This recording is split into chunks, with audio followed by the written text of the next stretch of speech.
Okay, so we're at the end of this project. All we have left is to style it. And it's kind of funny, I think for a lot of people, this is the most exciting part, even though it has like the least to do with the course, but I get it. It's nice to have it something visual to make it look nice. If you know CSS, skip this. You can just copy the style sheet in, take a look at what I did. This is not going to be, like I've said a couple times, not a course on X. It's not a course on CSS. So what I'm going to do is, rather than spending 2 hours of video going over, styling this one piece at a time and talking about my workflow and why I'm doing certain things, what I've done is just copied over the finished style sheet and our finished markup. But we still have our empty markup, or our basic markup, and we don't have a style sheet. So what I'm going to do is just walk through and kind of copy bit by bit over and explain what chunks do, but not everything. And these two files you can find yourself. They're not in the slides, they're too large, but I've included them along with this video so that you can copy from there, unless you're someone who likes to type things manually, which some students do. Okay, so again, these are two files that are not connected to our app.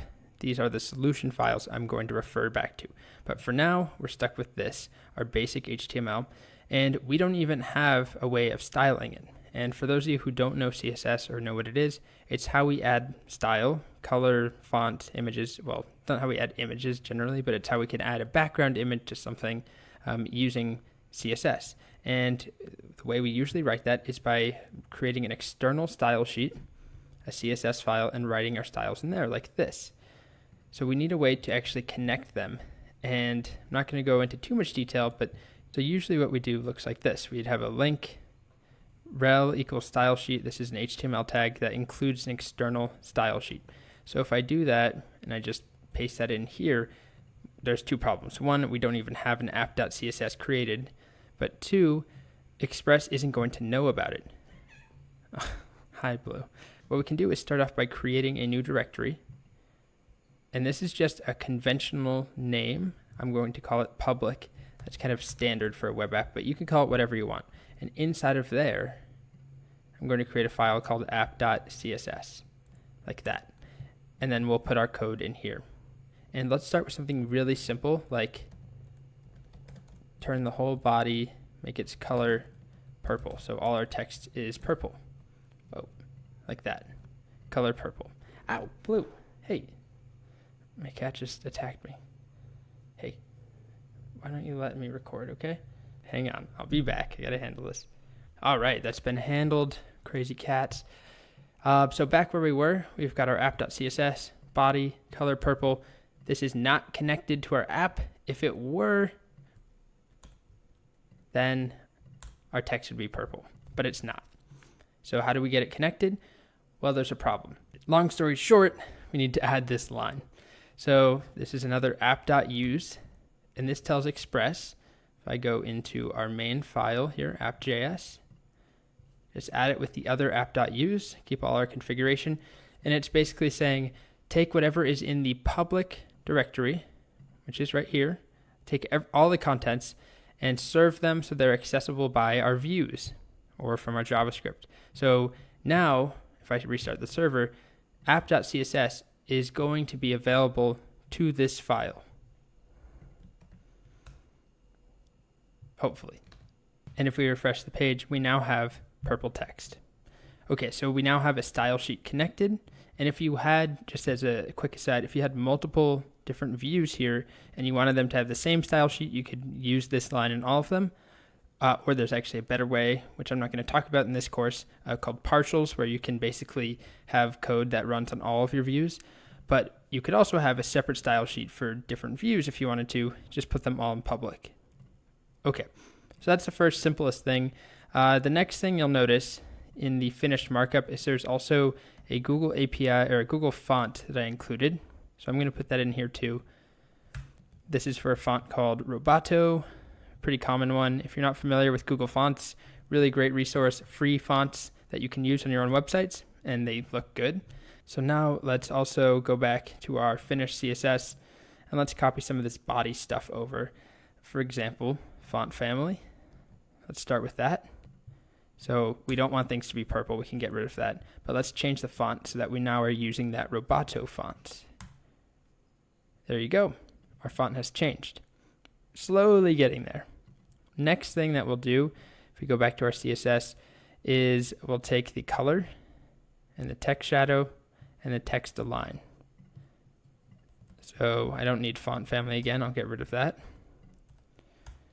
So line this up. Okay, so this color is like a slightly purpley gray, if I remember. And we've got this slight shadow, which I don't know if you could pick up on the original. We're getting close. Well, that's a lie, but we're getting close to being done with body. Then we've got a couple other things. First off is the background image. And if I just show you this image in its entirety, it's a massive image of beautiful mountain in Argentina, down in Patagonia, that I took on a backpacking trip. It is called Cerro Torre. And yeah, that's my little plug for my photography. Maybe I'll have a photography course one day. So here's this photo that we'll use. We just need the URL. And we're setting the body's background image to that photo. Save and refresh. And it worked, but you can see it kind of just looks like a solid color. But it's using the image. It's just so big that it's taking up the, I don't know, 5 or 6 of these screens or more.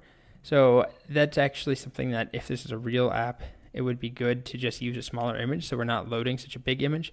But what we can do is use background size and set that to be cover. And now it will basically take the image and make sure it covers the entire background. So we've got that. It's getting a little closer now. The next thing that we can do, if we scroll down, we'll come back to this flex container. We've got our H1s and our paragraphs. And if you notice, I'm setting the font weight to be 100. I'm actually going to get rid of that in both of them. There's a better thing that I can do, which is just set the font weight to be 100 in the body. And what that will do is just make our font thinner so that we get this thinner text. Okay, so we've done that. And let's see, moving on, let's work on the H1 next. So the H1, this giant, or well, it's not giant yet, but this join us that will be giant in a bit. We've got a couple things that we're doing.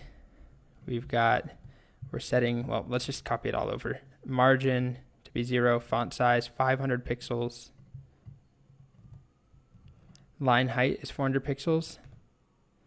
Okay, so it looks massive right now, and that's because I'm super zoomed in. So it's not as massive now. It still is big, but nowhere near as bad. So we've got join us, and that's big, looking relatively good. What we want to do, of course, is position it downwards, but I'm going to wait to talk about that. So we'll move on to the next thing. We've got our paragraph that we can style, and really all we're doing for the paragraph is changing the font size. So this here gets bigger. Then after that, we're onto the form and the button.